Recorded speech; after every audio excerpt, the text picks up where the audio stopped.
A resident of one of Chicago's neighborhoods, referred to as Q, was nearing a stop sign in the evening when she felt and heard her car being struck by what she believed to be rocks.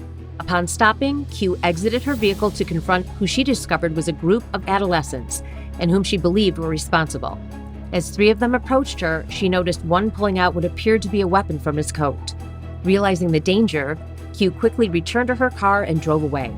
Once she was at a safe distance, she dialed 911 to report the incident. The operator asked if she knew the suspect's whereabouts, and she replied she did not. Q was then advised by the operator to file a report. Q contacted the P4 command center to report the incident. The dispatcher alerted two P4 officers who were currently patrolling the area in separate locations and sent them to investigate where the incident took place. On his way there, P4 officer number 134 observed a Chicago Police Department patrol car and notified the officer inside of the situation, as well as the incident location. A Chicago Police tactical team was then alerted and arrived on scene.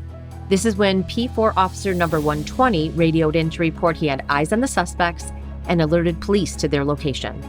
The offenders were minors and included a 12, 15, and 16-year-old. It was later discovered that the 12-year-old was carrying a replica weapon and had brandished it at Q during the encounter. The minors were processed and charged with property damage and possession of a replica weapon before being released to their guardians.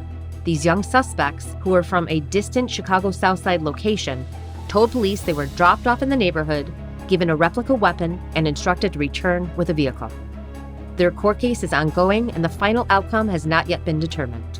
It took less than 5 minutes from the initial dispatch notification until Chicago police officers apprehended the suspects, due in part to the rapid response of P4 off-duty police services. While acting in partnership with Chicago police, a potentially devastating outcome was averted. To learn more about neighborhood security services provided by P4 Security Solutions, please visit p4companies.com.